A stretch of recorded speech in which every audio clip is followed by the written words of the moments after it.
الرأي العام تعيد دولة الاحتلال التركي عدوانها بإعادة قصف مناطق شمال وشرق سوريا، متمادية هذه المرة باستخدام الطيران الحربي والمسير والمدفعية تحت مسمى عملية مخلب السيف، مستهدفة البنى التحتية والمرافق الصحية والتعليمية وسبل العيش والأحياء المدنية على طول المناطق الحدودية، بدءا من مناطق الشهباء وصولا لمدينة ديريك وأيضا مناطق دير الزور، مما تسبب باستشهاد وجرح العشرات من الأهالي الأبرياء، متذرعة بتفجير تقسيم المفتعل من قبل المخابرات الأردوغانية.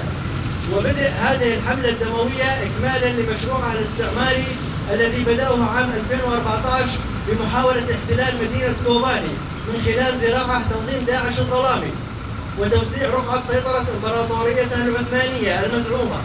والآن ومع اقتراب الذكرى المئوية لنشوء الدولة التركية على أنقاض الخلافة العثمانية وبعد فشله بالتوسع باتجاه الجزر اليونانية وضم الجزر القبرصي، لذلك تسعى هذه الدولة للتوسع واحتلال أجزاء من سوريا بمساعدة بعض التنظيمات الإرهابية من أجل الاحتفال بهذه المئوية، ولتكون ورقة يستخدمها حزب العدالة والتنمية في الانتخابات الرئاسية القادمة، ومستغلا حالة الفوضى الدولية ورغبة كلا الضامنين الأمريكي والروسي بكسب ود أردوغان وحزبه في ظل أزمة الحرب الروسية الأوكرانية، وذلك على حساب شعوب المنطقة والإدارة الذاتية وقوات سوريا الديمقراطية التي حاربت عن العالم أجمع أعتى التنظيمات الإرهابية.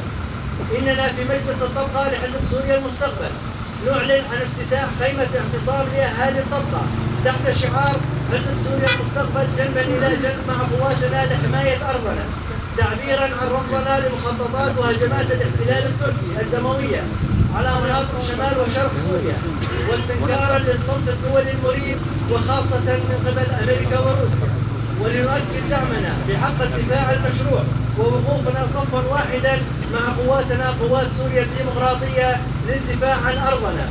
كما ندعو أبناء الشعب السوري بكافة مكوناته وأطيافه للتكاتف والتعاضد ضد هذه الهجمات الاحتلالية وتحرير كامل مناطقنا المحتلة.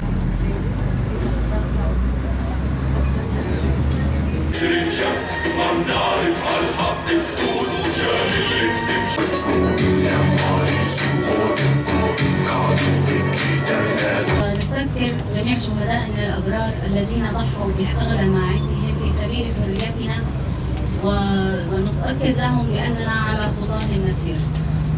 التركي حافل بالمجازر الدموية من محرقة الأرمن إلى إعدام المثقفين العرب على يد السفاح الترك وإبادة الشعب الكردي في شمال السوري وإدخال أعتى تنظيم إرهابي بالعالم إلى سوريا. وبعد تحرير هذه المنطقة تابع أردوغان بمسيرته الدموية. تفتك حول منك تزرع موتا وخرابا. توقف عند هذا الحد وستسعى إلى الهيمنة على باقي الدول العربية، وهذا شرط وهدف أساسي لتحقيق الحلم الأردوغاني الكبير، إلا أننا نعلنها بصوت عال أننا سنذود عن ترابنا وكرامتنا ومستقبلنا بكل ما أوتينا من قوة، وإذا ترجل لنا فارس أو روى لنا شهيد بدمه تراب هذا الوطن، فإن 10 من شبابنا سيغطي مكانهم، لأن معركتنا مع المحتل التركي هي معركة وجود.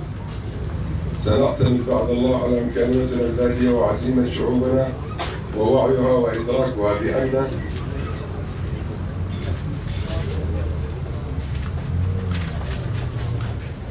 بأن الاعتماد على الآخرين لن ينفعنا، وإن كل ما هو موجود من دول على تراب أرضنا الطاهر ما هم إلا طامعين مستغلين.